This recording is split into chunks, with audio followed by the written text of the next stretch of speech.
le premier point, donc c'est la définition du problème. Donc on a une erreur 40, on a une pression qui est à 0,1 bar, si je fais le point. Le bouton indique recette et on a aussi ici derrière un manomètre qui est à 0. Alors j'ai découvert un petit peu par hasard qu'on peut enlever le panneau d'écran, le panneau de contrôle et l'écran. Donc en fait il suffit de soulever, tirer vers soi et en fait on peut le redresser comme ça, enfin l'abaisser.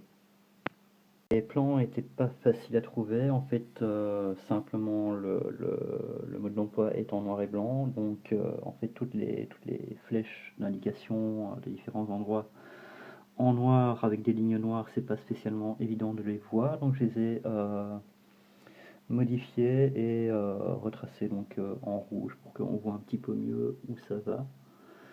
Je mettrai ces documents sur un site web pour les télécharger. La première instruction demande de vérifier que le robinet de vidange soit bien fermé. Alors, d'après le plan, il s'agirait donc du petit robinet qui se trouve autour du tuyau, donc le petit machin ici. Vu que la chaudière fonctionnait avant, je n'ai pas vérifié, je n'ai pas pris de risque de vérifier si ce truc était bel et bien un robinet. Donc, sinon, il y a aussi un autre bitonio, le machin rouge qu'on voit là, qui pourrait être ce robinet, mais encore une fois, le plan n'est pas super bien. Alors, un deuxième point, c'est en fait ici derrière, vous voyez le petit machin avec un truc, un petit rond, donc je vais essayer de le toucher, voilà, ce machin là. Donc, quand on parle du bouchon du purgeur d'air automatique, apparemment c'est ce truc là. Donc dévisser un petit peu. Voilà, ils disent 2-3 tours, moi je vais faire un tour, c'est largement suffisant, je prendrai mon temps. Ensuite, le mode d'emploi demande de fermer la vanne d'arrêt départ, de mettre la manette à l'horizontale, donc c'est celle-ci, que j'ai déjà fermée avant. Et de laisser la vanne d'arrêt retour ouverte, manette à la verticale. Alors très sincèrement, je ne sais pas du tout laquelle c'est, mais encore une fois, dans le sens où ça fonctionnait avant, je ne touche à rien et on espère que ça va fonctionner. Et alors, l'étape suivante sera donc d'ouvrir les robinets du disconnecteur jusqu'à ce que l'eau commence à s'écouler du purgeur manuel, puis refermer celui-ci.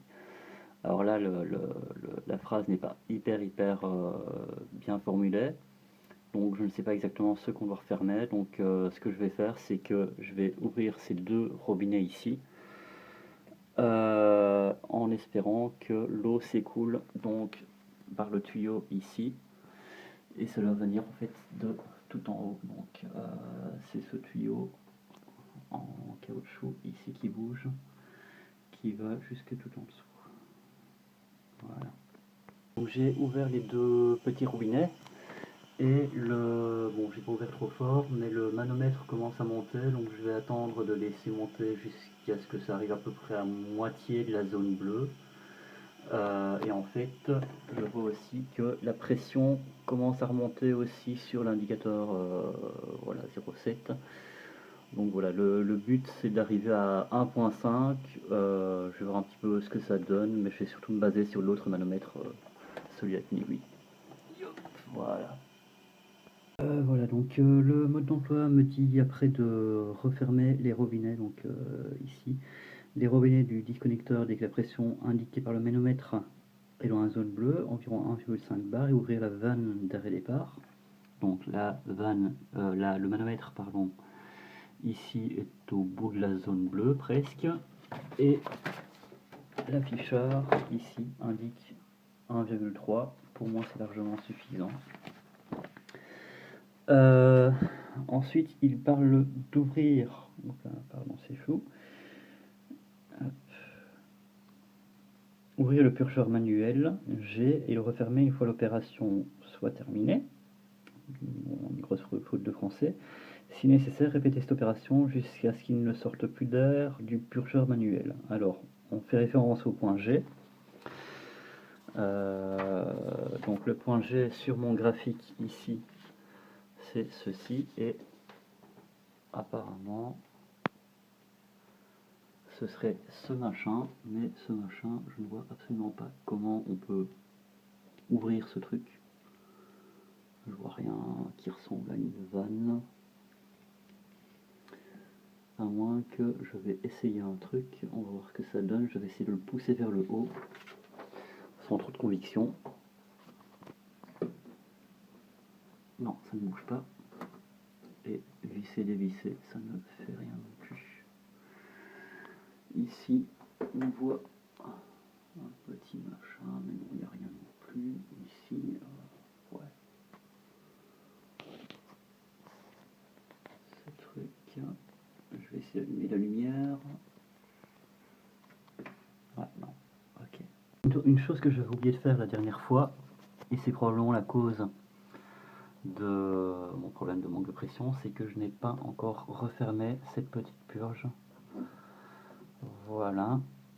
Et maintenant, on va croiser les doigts et appuyer sur le bouton Reset qui devrait lancer un cycle de purge automatique. Et comme indiqué, donc le chiffre est affiché à 43. On a la petite clé à molette là, exactement comme c'est indiqué dans le mode d'emploi. Un cycle de purge automatique d'environ 2 minutes démarre à chaque mise sous tension électrique de la chaudière. On est maintenant à 1.5, le manomètre est toujours dans le bleu. Voilà, il parle de 2 minutes, on va voir ce que ça donne. Voilà, donc semblerait-il que c'est mission accomplie, on est bien toujours à 1.5, on n'a pas de message d'erreur, on n'a pas la petite clé à molette, on a la température de l'eau chaude qui est en train d'augmenter, 40 degrés, 41. Je vais pas faire tout le décompte, mais voilà, on espère que ça fonctionne. Et on croise les doigts.